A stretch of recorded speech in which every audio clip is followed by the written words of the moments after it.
नमस्कार बच्चों, संस्कृत की ऑनलाइन क्लास में आपका स्वागत है। देखिए बच्चों, हमने आपकी पाठ्य पुस्तक जो संस्कृत की है उनका जो पहला पाठ आपको मैंने पिछली क्लास के अंदर पढ़ाया था उसको कंप्लीट रूप से पूरा करवाया था। उम्मीद करता हूँ कि समझ में आया होगा। अब बच्चों, आज हम उस पाठ्य जो पहला अध्ययन था, हमारा जो अध्याय था, उसका जो उसके प्रश्न उत्तर हैं उसको हम देखेंगे। जरा आप लोग ध्यान दीजिएगा। पहला और दूसरा जो प्रश्न था वो शब्दों का उच्चारण करने वाला, उसको हमने पिछली क्लास में समझाया था। और आज हम ये जो दूसरा क्वेश्चन लेने जा रहे हैं, ये क्वेश्चन है वर्ण संयोजनेन पदम लिखत।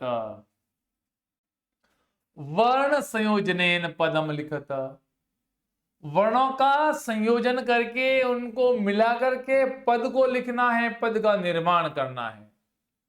कैसे बच्चों? एक पहले सबसे पहले हम छोटा सा एक यहां पे मैं आपको बताना चाहूंगा। एक पद है राम, ठीक है। मैं इस पद का है जो वर्ण का संयोजन करके नहीं लिख रहा हूं, इसको विश्लेषण करके लिख रहा हूं। जैसे राम जो है रा म, तो र इसके नीचे ऐसा हलंत करेंगे और इसके अंदर कौन सा स्वर मिला हुआ है? रा को पढ़ते हैं तो किसकी ध्वनि आती है बच्चों? आ, रा। इसका मतलब आ की मात्रा मिली हुई है, आ। जब इसमें से किसी स्वर की जो मात्रा को निकालेंगे, स्वर को निकालेंगे, तो जो वर्ण होगा वो आधा हो जाएगा, उसके नीचे अपन को हलंत करना है। इस बात का विशेष तौर से ध्यान देना है। और जब इसको वापस मिलाते हैं तो आ अगर इस र में मिलेगा तो रा बन जाएगा। इसी प्रकार से म प्लस म, और म में से क्या निकालेंगे बच्चों? अ, तो म हो जाएगा आधा, इसके नीचे हलंत हो जाएगा और इसमें से निकालेंगे हम अ। ठीक है बच्चों, समझ में आया? और अगर वापस मिलाएंगे, इस म आधे में अ मिलाएंगे तो म पूरा बन जाएगा, और दोनों को मिलाएंगे तो रा प्लस म बराबर राम हो जाएगा। इसी प्रकार से बच्चों अपन को ये वर्ण संयोजन और वर्ण वियोजन के जो प्रश्न आते हैं उसको समझने चाहिए। जैसे एग्जाम्पल दिया इन्होंने, च जो बच्चों है इसके नीचे हलंत है, आपको दिखाई दे रहा है, और अ जो स्वर है, जब हलंत वाले अक्षर में ये स्वर मिलता है तो ये दोनों मिलकर के बच्चों च पूरा बन जाता है। क्या बन जाता है? च। तो बच्चों देखिएगा ये च बना यहाँ पे। इसके बाद में अगला जो प्रश्न है, अगला जो वर्ण है श, ये व्यंजन वर्ण स, इसमें अ मिलेगा तो ये जो वर्ण है वो बन जाएगा श। और जो अगला वर्ण है क, और क में अह मिलेगा तो कह बन जाएगा। तो बच्चों जो शब्द जो बनेगा वो बनेगा चषकः। च प्लस अ प्लस स प्लस अ प्लस क प्लस अह, चषकः। ये एग्जाम्पल आपके सामने दे रखे हैं, इसको जरा आप समझिए और इसी प्रकार से अगले प्रश्न करेंगे अपन। अगला प्रश्न है ग प्लस आ, क्या बनेगा बच्चों? गा। फिर आगे देखो य प्लस अ, क्या बनेगा बच्चों? य। या प्लस लगा दीजिएगा। न, न के बाद में कोई स्वर नहीं है बच्चों, इसलिए न ये है ना हलंत वाला, ये आधा ही रहेगा। और यहां पे त प्लस ई, क्या बनेगा बच्चों? ती। अब बच्चों इनको मिला गायंती, क्या बन गया? गायंती। गा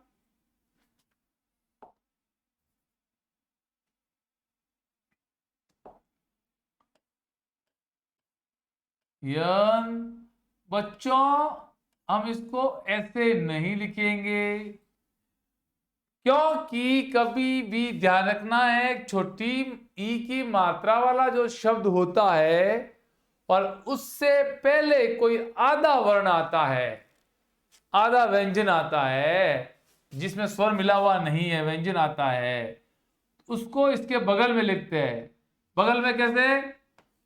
गायन, और इसके बगल में लेते हैं आधा न को, गायंती। क्या बनेगा बच्चों? गायंती। ये जो शब्द है ये गलत होगा, इस प्रकार से आपको ये प्रश्न करना है। अब देखिए बच्चों,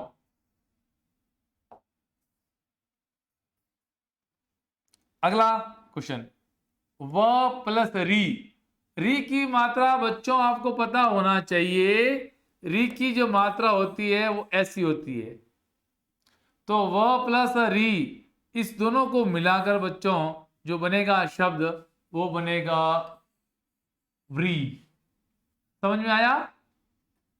और द है, द के बाद में कोई स्वर नहीं है। देखो बच्चों, संस्कृत में 13 स्वर होते हैं, अ आ ई उ री री ली ए आई ओ औ, ये स्वर कहलाते हैं। जब किसी भी व्यंजन वर्ण के बाद में स्वर होता है तो वो स्वर उसमें मिलता है, और व्यंजन वर्ण के बाद में स्वर नहीं होता है तो उसके अंदर वो नहीं मिलता है, वो व्यंजन वर्ण अधूरा जो होता है वो वैसा ही लिखा जाता है। यहाँ पे द जो है इसके बाद में कोई स्वर नहीं है, इसलिए द है जो ऐसा ही लिखा जाएगा। अब देखो, ध प्लस आहा धा, ये द आधा है, इसको हलंत कर लेंगे अपन, ऐसा कैसा लिख दिया। फिर धा, ध में मिलाएंगे बच्चों आ, तो शब्द बन जाएगा वृद्धा। और आहा है, विसर्ग लगा दीजिएगा बच्चों। अब वृद्धा शब्द जो बना है उसको हम ऐसे भी लिख सकते हैं, वृद्धा ऐसे भी लिख सकते हैं, चाहे ऐसे लिखो चाहे ऐसे लिखो, आपको समझ में आना चाहिए। बच्चों यहाँ पे द आधा है, ऊपर वाला अक्षर हमेशा आधा होता है और नीचे वाला पूरा होता है धा, तो धा पूरा है, द आधा है, वृद्धा। आगे बढ़ते हैं बच्चों, स प्लस ओ क्या बनेगा बच्चों? सो। क्या बनेगा? सो। और च प्लस ई ची, और क प्लस अह कह। तो देखिएगा ये जो शब्द बना वो बना शौचिकः। क्या बना बच्चों? शौचिकः, शौचिकः।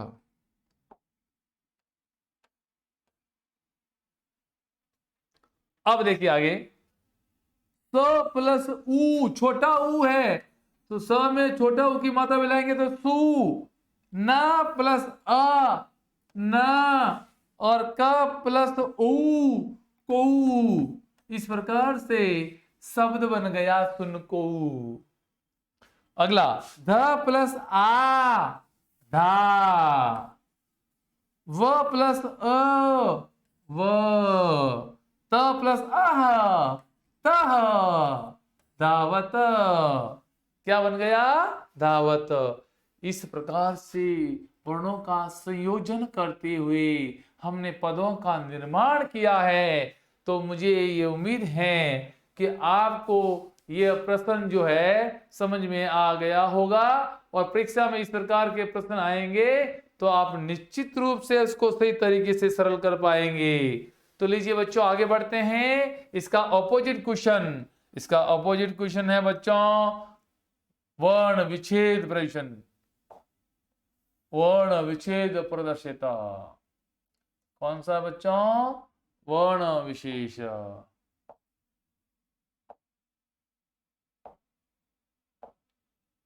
अब इसमें क्या, इसका एक एग्जांपल दे रखा है, जरा ध्यान से सुनेगा। पहला लिखा हुआ है लघु, लघु में ल, ल और गु। तो ल, ल का वर्ण, ल में क्या मिला हुआ बच्चों? अ। तो ल, उसको अ लिखेंगे ना, तो उसको अ को अलग करेंगे बच्चों, तो ल के नीचे हम हलंत करेंगे, ल प्लस अ बराबर ल।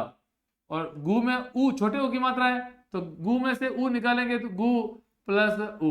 यहाँ बच्चों विसर्ग है तो यहाँ विसर्ग लगाएंगे, यहाँ विसर्ग नहीं है तो नहीं लगाएंगे। तो इस प्रकार से ये एग्जाम्पल आपके सामने दिया इन्होंने। उसी प्रकार से हमें बच्चों ये आगे दिए गए शब्दों को करना है। देखिएगा, सी सबसे पहला है सी, तो सी में क्या मिला हुआ बच्चों? सी में मिला हुआ है बड़ी ई। ठीक है बच्चों, स हलंत कर दिया हमने, इसको आधा कर दिया, उसमें से बड़ी ई की मात्रा निकाल दी सी। प्लस बच्चों वह जो है आधा ही है, तो इसको वह को ऐसा हलन करेंगे, इसमें से कुछ ना निकालना है ना कुछ करना है। आगे बच्चों यह जो है उसमें पूरा है, उसमें अ मिला हुआ है, तो अ को निकालेंगे तो यह आधा हो जाएगा। उसके बाद में बच्चों त जो है, त के अंदर बड़ी छोटी ई की मात्रा मिली हुई है, तो इसको इस प्रकार से अलग करके लिख लेंगे, तो बच्चों इसका हो जाएगा यह वर्ण विच्छेद। इसी प्रकार से बच्चों इसका देखेंगे तो देखिएगा कू के अंदर क के अंदर ऊ मिला हुआ है बच्चों, वो भी छोटा वाला। आगे बढ़ेंगे बच्चों, आधा क है तो लिख दिया हमने, इसमें कोई स्वर नहीं है। इसी प्रकार से अगले वाले में कू में फिर क्या मिला हुआ है, छोटा ऊ, तो इसमें से बाहर निकाल दिया, क हलंत हो गया। इसी प्रकार से र के अंदर क्या मिला हुआ है बच्चों, ओ की मात्रा, तो इस प्रकार से ओ को बाहर निकाल दिया, र आधा हो गया। ठीक है बच्चों, इस प्रकार से बाल का शब्द है, तो देखिए बच्चों ब में क्या मिला हुआ है, आ। फिर बच्चों ल में क्या मिला हुआ है, अ। फिर बच्चों क में क्या मिला हुआ है, आहा। इस प्रकार से ब प्लस आ बा, ल प्लस अ ल, क प्लस आ का, बाल का हा। इस प्रकार से बच्चों वह में मिला हुआ है अ को बाहर निकाला, वह आधा हो गया, हलंत लगा दिया। इस प्रकार से बच्चों अणा में मिला हुआ, देखो बच्चों ये देखिएगा आप, इसको जरा ध्यान दे बच्चों, यहाँ पे जो र ऊपर ना वर्णा, वह उसके बाद में बोलते हैं र, वरना, तो र ऊपर जो होता है हमेशा आधा होता है, तो र को आधा ऐसे लिखेंगे। फिर उसके बाद में ण में क्या मिला हुआ बच्चों, आ, तो ण प्लस आ, वरणा। अब देखिएगा आगे मयूरा, म में क्या मिला हुआ है, अ को हमने अलग किया तो म आधा हो गया, समझ में आया। फिर य में से हम निकालेंगे बड़ा ऊ, और इसको निकाला तो यह आधा हो गया, मयू। और र में मिला हुआ है आहा, तो आहा को निकाला तो र आधा, मयूराहा। समझ में आ गया होगा बच्चों। ओके, क्वेश्चन नंबर 3, प्लीज ध्यान दीजिएगा। इसके अंदर एक एग्जांपल दे रखा है, चषक। चषक का अर्थ हम लोगों ने पढ़ा था प्याला, गिलास। अगर एक है तो एक चषक, दो है तो चषकौ, और बहुत सारे हैं तो चषका। एक वचन के लिए, द्विवचन के लिए, बहुवचन के लिए। अब देखिएगा उसी प्रकार से आपको मयूर के शब्द रूप बनाने हैं, ये धातु रूप बनाने हैं या शब्द रूप। तो मयूर शब्द जो है, मयूर शब्द है वो अकारांत पुल्लिंग शब्द है, और चषक भी अकारांत पुल्लिंग शब्द है। दोनों के रूप एक जैसे चलते हैं। तो जैसे चषक, चषकौ, चषका, तो मयूर, मयूरौ, मयूरा। अपन को क्या करना है, इसकी ऊपर वाले एग्जाम्पल दे रखा है उसकी नकल करनी है, लेकिन अक्कल लगानी है। यहां ऊपर चषक, चषको, चषका, मयूर, मयूरो, मयूरहा। ओके, अब आगे बढ़ते हैं।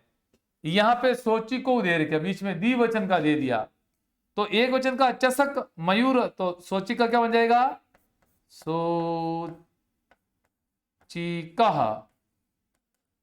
सोची को, और बहुवचन में बन जाएगा चषका, मयूरा, सोचिका। समझ में आया बच्चों। यहां पे बलिवर्धु, यहां पर भी द्विवचन का दे दिया, तो यहां पे आ जाएगा बलिवृद, बलिवृदो, बलिवृदा। चषकाः, मयूराः, सोचिकाः, बलिवृदाः। चषकौ, मयूरौ, सोचिकौ, बलिवृदौ, है ना। चषकः, मयूरः, सोचिकः, बलिवृदः। इस प्रकार से सुनकः, द्विवचन में क्या बन जाएगा, सुनकौ, और यहां बहुवचन में सुनकहा। आगे बढ़ो बच्चों, यहां पे मृगा दे रखा है, तो एक वचन में मृगः, द्विवचन में मृगौ और बहुवचन में मृगा दे रखा है। इस प्रकार से ये आपका तीसरा क्वेश्चन भी कंप्लीट हो गया। आगे बढ़ते हैं बच्चों। चौथा क्वेश्चन ध्यान दीजिएगा।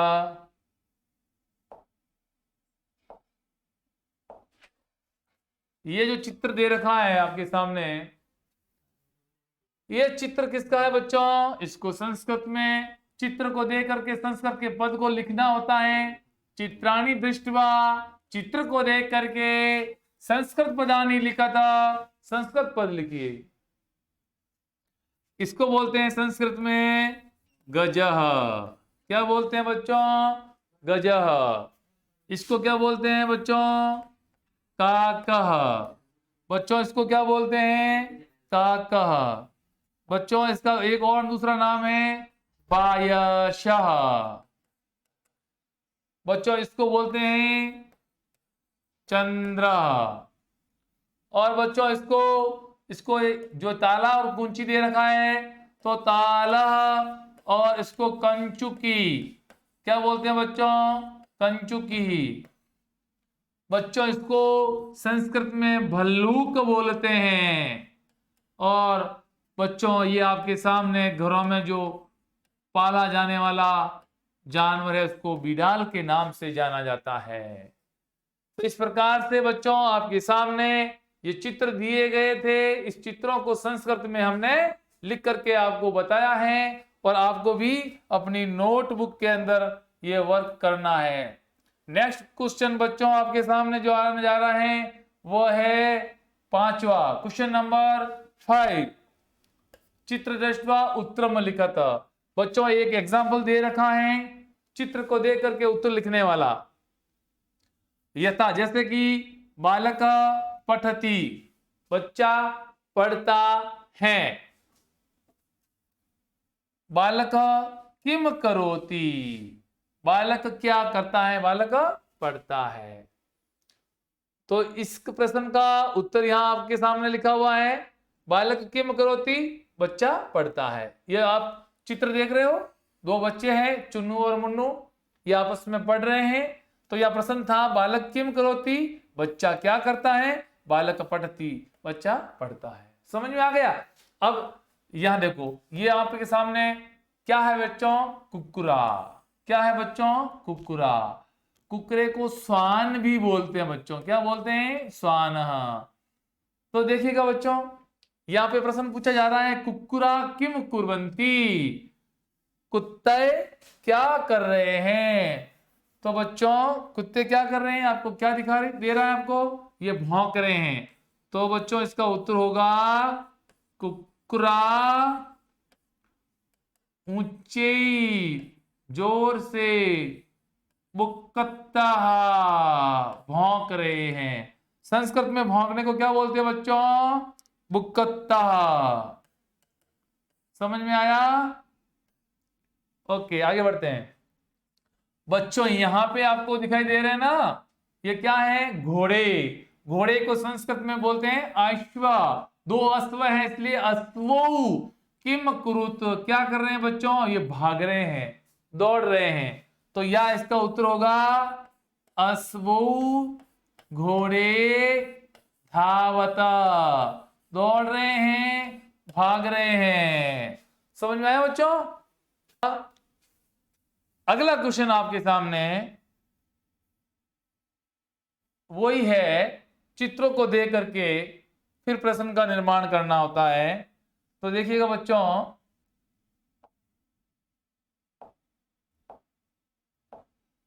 गजौ किम कुरुत। प्रश्न है गजौ किम कुरुत। गजौ का मतलब हाथी होता है बच्चों। एक हाथी को गज बोलते हैं, दो को गजौ कहते हैं। क्या कर रहे हैं बच्चों? ये चलते हैं। तो यहां पे उसका आंसर हो जाएगा गजौ चलाता, हाथी चलते हैं। इसी प्रकार से बच्चों ये आपके सामने एक फोटो दिखाई दे रहा है, बड़ी ही सुंदर तस्वीर है। यह हमारे इस भारतीय समाज को है जो ये तस्वीर बहुत ही ये महत्व स्थान देने वाली है, प्रेरित करने वाली। ये किसान जो है वो इस बैलों के द्वारा क्या करता है, खेत को जोतता है और हमें फसल उगा करके धन धान्य का है जो हमारे तक पहुंचाता है। तो बच्चों किसान को बोलते हैं कृषक।